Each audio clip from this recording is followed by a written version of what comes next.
and start today's opening monologue with Mel Gibson. You know that Mel Gibson is no stranger to controversies over, well, like since forever. And not that we complain, the guy is a true legend. But right now, he has stated his stance about the presidential race in the United States.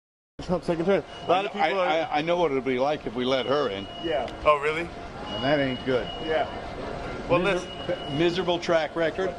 Appalling track record. No policies to speak of. Yeah. And the border, right? And she's got the IQ of a fence post. Yeah, I don't know if fence posts could complain about that, but well, yes, she's got the IQ of a fence post, according to Mel Gibson. I don't even know how you could agree or disagree with that. Maybe he fell short. That's on you. But, when we talk about IQ of a fence post, I think that's what some outlets think that American citizens have. You got things like this. Data shows disconnect between Americans' perceived financial strain and reality. So that you having trouble getting until the end of the month, paying your bills, everything, that is not happening. But it's just happening in your mind. That is simply not true. They know more about your budget and your financial status than yourself. It's that simple. You're just making things up. Yeah, they have the gal. But now we got the day of reckoning coming.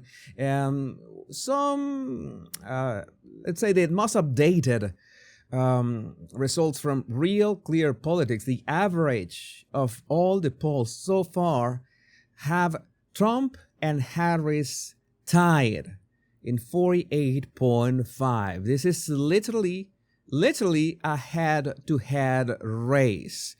And, when this is something that concerns me a bit, because you know that when it comes to head, well, Kamala might have an advantage just for experience, right?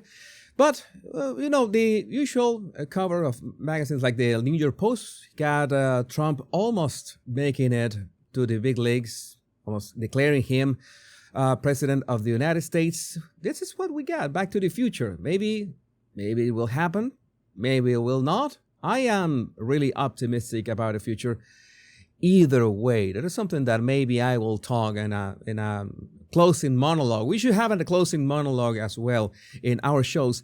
And one thing that we must be sure is that if that the jokes that we make about Project 2025 is that, well, as American Aesthetic says, every McDonald's will be required to look like this under Project 2025. And I said, wow, is that AI?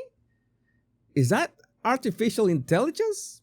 Because it looks so cool and so imposing, right? So fascist. But no, it so happens, thanks to our friend Daniel Camilo, we know that there's nothing sinister about this McDonald's besides being a McDonald's. LOL. It's a repurposed Belle Epoque Cafe, and if you want to find it, if you want to go, it's in Porto, in Portugal. So for your most fascist McDonald's experience, go to Portugal. I'm sure you will enjoy it. Now, speaking of fascism, the absolute expert in the topic is Hillary Clinton, and she's got some words for Donald Trump and for everybody who pretends to go to the Madison Square Garden gathering in just a minute. And one other thing that you'll see next week, Caitlin, is Trump actually reenacting the Madison Square Garden rally in 1939. I write about this in my book. President Franklin Roosevelt was appalled that neo-Nazis, fascists in America were lining up to essentially pledge their support for the kind of government that they were seeing in Germany. So I don't think we can ignore. Well, I don't think we can ignore the fact that Hillary left out that part in her book, perhaps, that the 1992 Democratic National Convention was hosted at the Madison Square Garden. So were they reenacting the Nazi stuff there as well? I don't know. It's fair game, right? As I told you yesterday, maybe if Donald Trump drinks a glass of water, and if you drink a glass of water, you're a Nazi as well. But now that I see Bill Clinton there, there's one video that I still have. I had nightmares last night.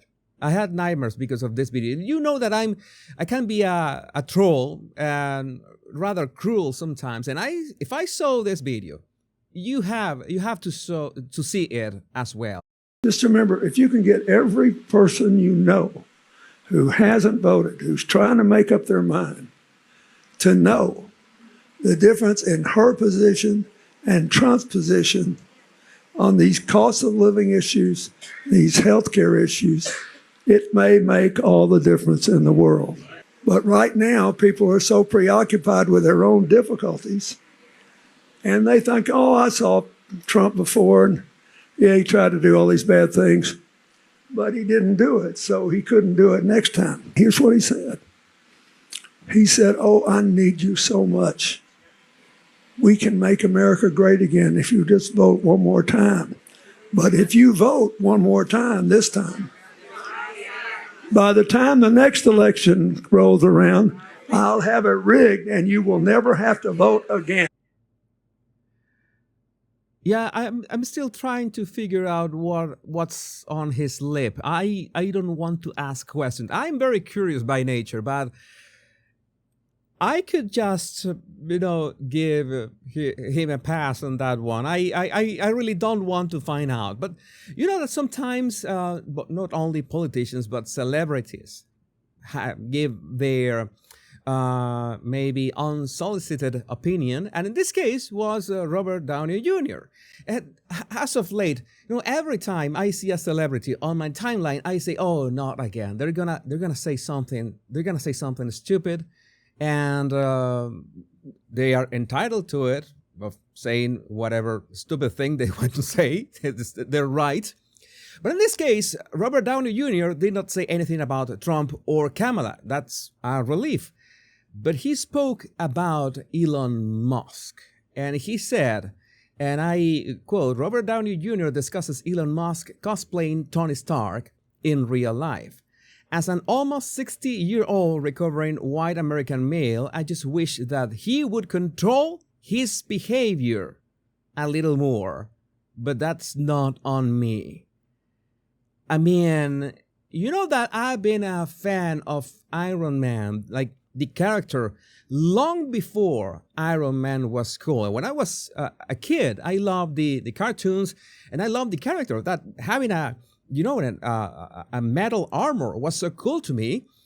And at the same time, the personality of Tony Stark was so great in so many ways because he was zero F's given, right? That's one of the main characteristics of Tony Stark. So seeing Robert Downey Jr. saying that Elon Musk should control his behavior, when did Tony Stark thrive at all by controlling his behavior? That might be the Hulk, but not Tony Stark. That's what charms about Tony Stark. Oh my God, I had to put this screenshot of Tropic Thunder, which is one of my favorite movies ever, to, send the message to Robert. Robert, you say the words.